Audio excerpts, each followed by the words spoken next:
എട്ടും പൊട്ടും തിരിയാത്ത 10ഓളം പെൺകുട്ടികളെ ബലാത്സംഗം ചെയ്ത് കൊന്ന് തെരുവിലേക്ക് എറിഞ്ഞ ക്രിമിനലെ ഞാൻ കൊന്നു. ഇവിടുത്തെ നിയമപീഠത്തിന് ജീവപര്യന്തത്തിൽ കൂടുതലൊരു ശിക്ഷ അവന് കൊടുക്കാൻ പറ്റില്ലെന്ന് അറിഞ്ഞുകൊണ്ട് അവനെ കൊന്നത്. എന്നെ തൂക്കിലേറ്റു. എന്തുവാടെ രാവിലെ നിന്റെ പ്രശ്നം? എടേ എന്ത്? അത് പിന്നെ സണ്ണിച്ചായ ഇന്നലെ കണ്ട സിനിമയിൽ നായകൻ പറഞ്ഞ ഡയലോഗ് ഞാൻ പറഞ്ഞ എങ്ങനെ ഉണ്ടാവും നോക്കിയതാ. അത് ശരി, അപ്പൊ അഭിനയിച്ചു പഠിക്കായിരുന്നല്ലേ? എടാ നിന്നെ പോലൊരുത്തൻ തിരുവനന്തപുരത്തുണ്ടായിരുന്നു പണ്ട്, അഭിനയ ഭ്രാന്ത് പിടിച്ച് നടക്കുന്നവൻ. ഇടയ്ക്ക് ഏതോ പടത്തിലൊക്കെ പോയി അഭിനയിക്കുകയൊക്കെ ചെയ്ത് എന്നിട്ട് നമ്മുടെ അടുത്തൊന്ന് പറഞ്ഞു, എണ്ണ എന്റെ ആദ്യത്തെ പടമാണ്, അണ്ണൻ വന്ന് കാണണമെന്ന്. ആരാണോ നടൻ പറ ചായ. എന്നിട്ടെന്ത്? പടം തിയേറ്ററിൽ വന്നപ്പോ ഞങ്ങളെല്ലാം കൂടെ കാണാൻ പോയി. സർവ്വ ചെലവും ഈ അഭിനയിച്ചവന്റെ വക. സിനിമ കണ്ടപ്പം അവൻ ഇല്ലായിരുന്നു. അതെന്താ അയാള് കള്ളത്തരം പറഞ്ഞേ? അല്ലടേ, അവൻ കള്ളം പറഞ്ഞല്ലേ. സിനിമയിൽ ഇവ ഉണ്ട്, പക്ഷെ സ്റ്റെന്റിന്റെ ഇടയിലുള്ള ഏതോ ചാക്കിനകത്താണ് ഇവൻ. പടത്തിന്റെ നീളം കൂടി പോയിട്ട് ഇവന്മാർ ഇവൻ ചാക്കിന്ന് ഇറങ്ങി വരുന്ന ഭാഗം കട്ട് ചെയ്തു. അല്ല ഈ കഥ എന്നോട് പറയാനുള്ള കാരണം? അല്ല, അവനുവേ നിന്നെ പോലെ ഇങ്ങനെ ഒറ്റയ്ക്ക് അഭിനയിക്കുന്ന പരിപാടി ഉണ്ടായിരുന്നു, അതാണ്. ഇവിടെ പിന്നെ ഒറ്റയ്ക്ക് അഭിനയിക്കാതെ ആരുടെ കൂടെ അഭിനയിച്ച് പഠിക്കാൻ അയച്ചായ? എടാ ആനന്ദേ, ഈ അഭിനയം എന്ന് പറയുന്നത് കണക്ക് പോലെ കൂട്ടിയും ഗുണിച്ചും ഹരിച്ചും പഠിക്കേണ്ട സാധനം അല്ല. സൂക്ഷ്മ നിരീക്ഷണം വേണം, മനസ്സിലായേ? സമൂഹത്തില് എന്നെ പോലെ മാന്യന്മാരെ ആളുകളെ കാണുമ്പോ നീ നിരീക്ഷിക്കണം, എന്നിട്ടത് ഉൾക്കൊള്ളണം, പഠിക്കണം. എന്നിട്ട് പിന്നെ കഥാപാത്രത്തിനെ കിട്ടുമ്പോ നീ ഇത് അതിൽ ആവേശിപ്പിക്കണം. അപ്പൊ സിനിമക്കാര് പറയും നീ ഒരു നടനാണെന്ന്. അതിപ്പോ ആളുകൾ പറയാറുണ്ട് എന്തൊരു നടനാണെന്ന്. ഇന്നാള് ഞാനും ടോണിയും കൂടെ വരുമ്പോ എന്റെ ഒരു ഫ്രണ്ടിനെ കണ്ടു. അവന്റെ ഫ്രണ്ടിനോട് പറയാ ഇവനൊരു നടനാന്ന്. നിന്നെ പറ്റി നടനാണെന്ന്. അപ്പൊ അവ ആരായിരിക്കണോടെ? ഫ്രണ്ടിന്റെ ഫ്രണ്ട്. അപ്പൊ നിന്റെ ഫ്രണ്ടിന്റെ ഫ്രണ്ട് സത്യത്തിൽ ഒരു നടന്മാരെയും കണ്ടിട്ടില്ല. ശരിക്കും നീ എന്നടാ മലയാള സിനിമയിൽ നടനായിട്ട് വരേണ്ടത്. താങ്ക് യു സണ്ണിച്ചായ. അതെന്തുകൊണ്ടാണെന്നറിയോ? എടാ ഈ അഹങ്കാരം പിടിച്ച കുറെ എണ്ണം മലയാളം പടത്തിൽ ഇറങ്ങിയിട്ടുണ്ട്. അതുകൊണ്ട് മലയാള സിനിമയ്ക്ക് അങ്ങനെ തന്നെ വേണം. കുറച്ചു ദിവസം കൂടി കഴിഞ്ഞ് പോയാ പോരെ ചായ? എന്തുവാടേ ഫോർമാലിറ്റി ആണോ ഇത്? ഫോർമാലിറ്റി ഒന്നുമല്ല.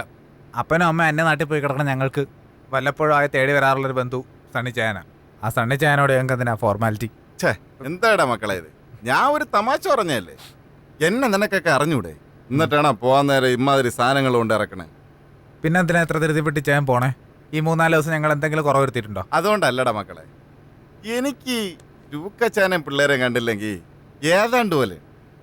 പിന്നെ തിരുവനന്തപുരം അത്ര ദൂരെയൊന്നും അല്ലല്ലേ, ഒറ്റ വിളിക്ക് ഞാൻ പറന്നിങ്ങ് വരും. ഇങ്ങോട്ട് അതിനി ഇപ്രാവശ്യം ഉണ്ടായ പോലെ എന്തെങ്കിലും കാരണം ഉണ്ടാവണം അല്ലേ ചായ? അത് ശരി തന്നെ, എനിക്ക് കൈയെത്തി പിടിക്കാൻ പറ്റാത്ത സ്ഥലമൊന്നും അല്ലല്ലോ കൊച്ചി. ഒരർത്ഥത്തിൽ പറഞ്ഞ ഈ റബ്ബറിന്റെ പണിയേക്കാളിൽ എനിക്കറിയാവുന്നത് കലിപ്പുണ്ടാക്കാനാണ്. അതുകൊണ്ടെന്ത്, നമ്മൾ ജീവിതത്തിൽ ഒറ്റയ്ക്കായിപ്പോയി. ഒന്നുമില്ലടാ മക്കളെ.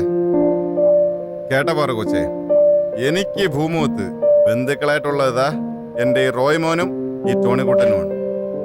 ഇവന്മാരെ നേരെ ഒരുത്തനെങ്കിലും ഒന്ന് തുറച്ചു നോക്കിയെന്നെങ്കിലും അറിഞ്ഞ അപ്പൊ തന്നെ അടുത്തുള്ള റേഷൻ കടയിൽ നിന്ന് ഒരു കന്നാസ് മണ്ണെണ്ണയായിട്ട് ഞാനിങ്ങെത്തും. അഥവാ എത്തിയില്ലെങ്കിൽ അപ്പ വിചാരിച്ചോണം ഞാൻ ചത്തന്നു.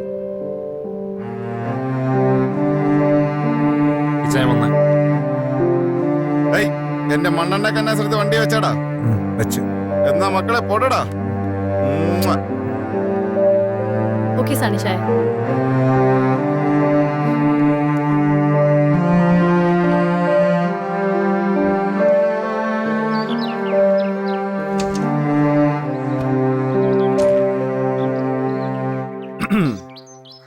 ഞാൻ പറയുന്ന തെറ്റാണെങ്കിൽ നീ ക്ഷമിക്കണം. ഒരു കാര്യം പറയട്ടെ?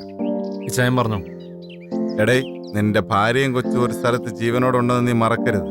ഇടയ്ക്ക് സമയം കിട്ടുമ്പം അതോടൊന്ന് ആലോചിക്കണം. ഒറ്റയ്ക്ക് ജീവിക്കാനാണെങ്കിലും കുടുംബമായിട്ട് ജീവിക്കാനാണെങ്കിലും നിനക്കൊരു തീരുമാനം കാണുമല്ലോ, അതെനിക്കൊന്നറിയണം. ഞാൻ ആലോചിച്ചിട്ട് പറയിച്ചായ. ആലോചിക്കണം. പെട്ടെന്ന് തന്നെ ഒരു തീരുമാനം പറയാൻ വേണം. പറഞ്ഞു കഴിഞ്ഞാൽ അപ്പൊ തന്നെ ഞാൻ നിന്റെ പപ്പയും അമ്മയും വിളിച്ച് സംസാരിക്കും. ഇതിലെന്തെങ്കിലും ഒരു തീരുമാനമായ ഞാൻ അറിയിക്കും. പോരെ? മതി. നീ ചെറുപ്രായല്ലേടാ റോയി, ജീവിതം ഇനി ഒരുപാടുണ്ട്. നീ ചിന്തിക്കണം. ഒരു കാര്യം ഉറപ്പിച്ചു, നമ്മൾ പഴയ പരിപാടിയൊക്കെ നിർത്തിയെങ്കിലും എന്തിനും ഏതിനും ഈ ഇച്ഛ നിന്റെ കൂടെ കാണും. ഓക്കേ? എനിക്ക് എനിക്കറിയിച്ചേ. അപ്പൊ ഇറങ്ങട്ടെ. ആ പിന്നെ ചേ, ഉം? ലൂക്കോസിനോടും പിള്ളേരോടും എന്റെയും ടോണിയുടെ അന്വേഷണം പറഞ്ഞു. ആയിക്കോട്ടെ. സണ്ണിച്ചേ, എന്താണ് ഒന്നുമില്ല. എന്തേലും കുഴപ്പമുണ്ടെങ്കിൽ എന്നെ വിളിക്കണേ.